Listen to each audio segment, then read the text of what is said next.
You're with Julian on the Brown Note. And Elon Musk and Donald Trump. Why Elon Musk just lost the biggest gamble of his life. And it's beautiful. The biggest backfire and cell phone in modern history. And it could end up one of the most expensive. So Elon Musk is one of the saddest and most desperate for attention people on planet Earth.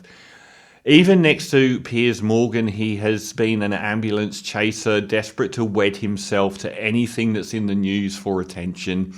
Even up against the likes of other desperate, narcissistic attention seekers who desperately want themselves validated by the public court of opinion and have failed massively. So turn to the populist right like Donald Trump. He is a shining bastion of cringe. He has just made such a fool of himself in recent years. He's tried so hard to make himself a point of interest, and he has devolved into basically sharing populist right memes. He has found, like so many before him, that when you're rejected by the cool kids of the left, you can always find a home on the populist right by just amplifying everything they say and being very wealthy and having a platform to do so. The man doesn't stand for a thing either. He was like the opposite 5 years ago. 10 years ago, he's like this liberal lefty guy. And today he's like, I'm a trad wife. It's so pathetic and fake. But he has had business run-ins. So this is a two-pronged fail. In fact, it's a multi-pronged fail. He has actually had quite a few business run-ins with the Biden administration. So like we have found with these cool billionaires that billionaire bootlickers want to worship for some reason because they're on 30 grand a year and don't own their own home. So I guess that's how Andrew Tate gets fans.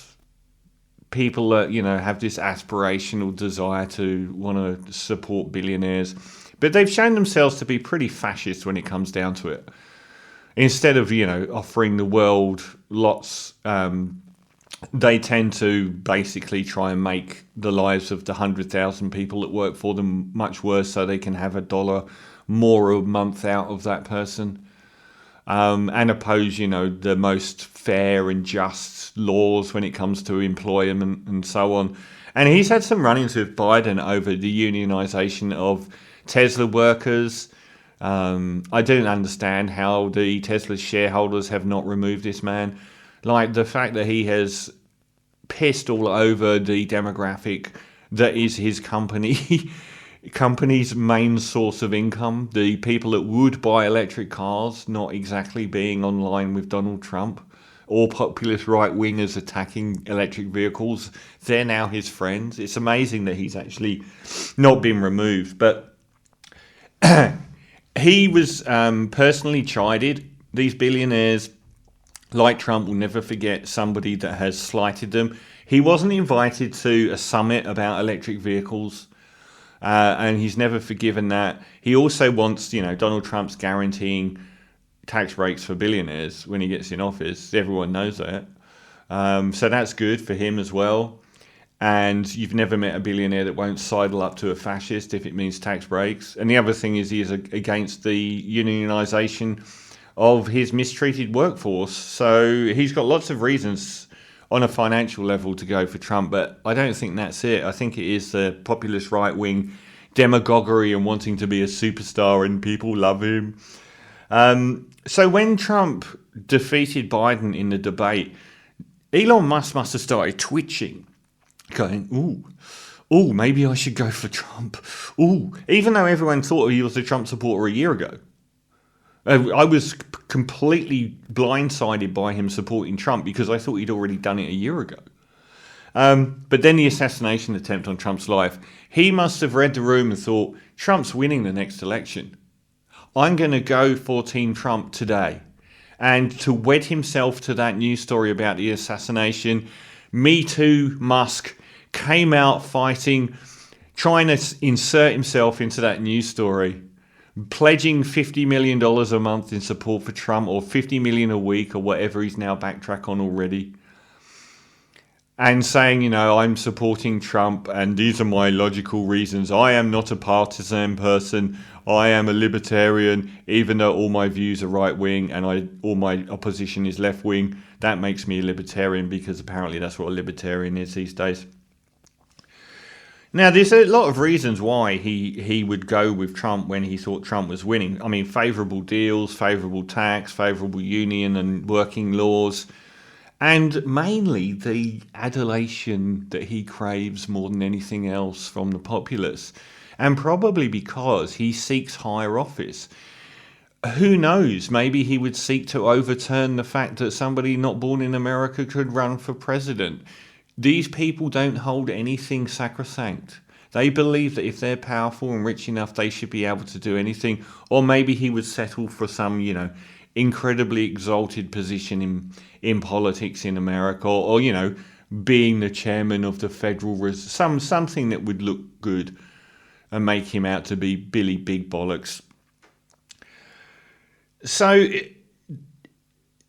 he was doing all of this on the understanding that Trump would win, and he threw all of his money down on the table for this to happen. Not just his financial capital, I'm not talking about that, I'm talking about his reputation, his future opportunities, all on the table. And within 2 weeks, Trump lost the election.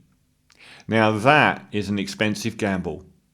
He's got now Kamala Harris likely to come in after he has been campaigning religiously against her, and when he has already had run-ins with the previous Biden administration, and when he has said, I am Team Trump all the way through. These billionaires don't like being a loser. Look at how Donald Trump took losing the last election. Elon Musk won't take it any better. Elon Musk is now committing hundreds of millions of dollars to throw into a well, because it's not going to help Donald Trump win.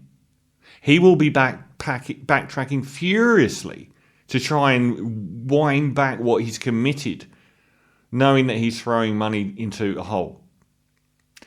He is aligning himself with a man that in all likelihood, when Kamala Harris wins the election, will be expunged from the political machinery of America, and everyone that has stood so close to him will be a pariah, including Elon Musk. He just made the worst gamble in the history of American politics. His chance of being looked on favourably as a big team player in American politics in the future has just been dealt a fatal blow, and that will really sting. He's out there today doing a soft punch interview for Donald Trump to try and big him up. Elon Musk is probably the world's least self-aware man. He probably thinks that everything's fine still. He just doesn't get it when he says things. He looks like such a fool. So it's going to take a while for this creeping realization that he has just bet everything on a colour that's not coming in, and that this is going to have a big impact on his future. He has wed himself to a loser, which is never a good look for a billionaire. And he has wed his future as being taken seriously, and anyone wanting him to sit down at their table, he has destroyed. So Elon Musk, well done, mate. You dipped your toe in, you jumped head first in, and the pool is emptying while you stand there.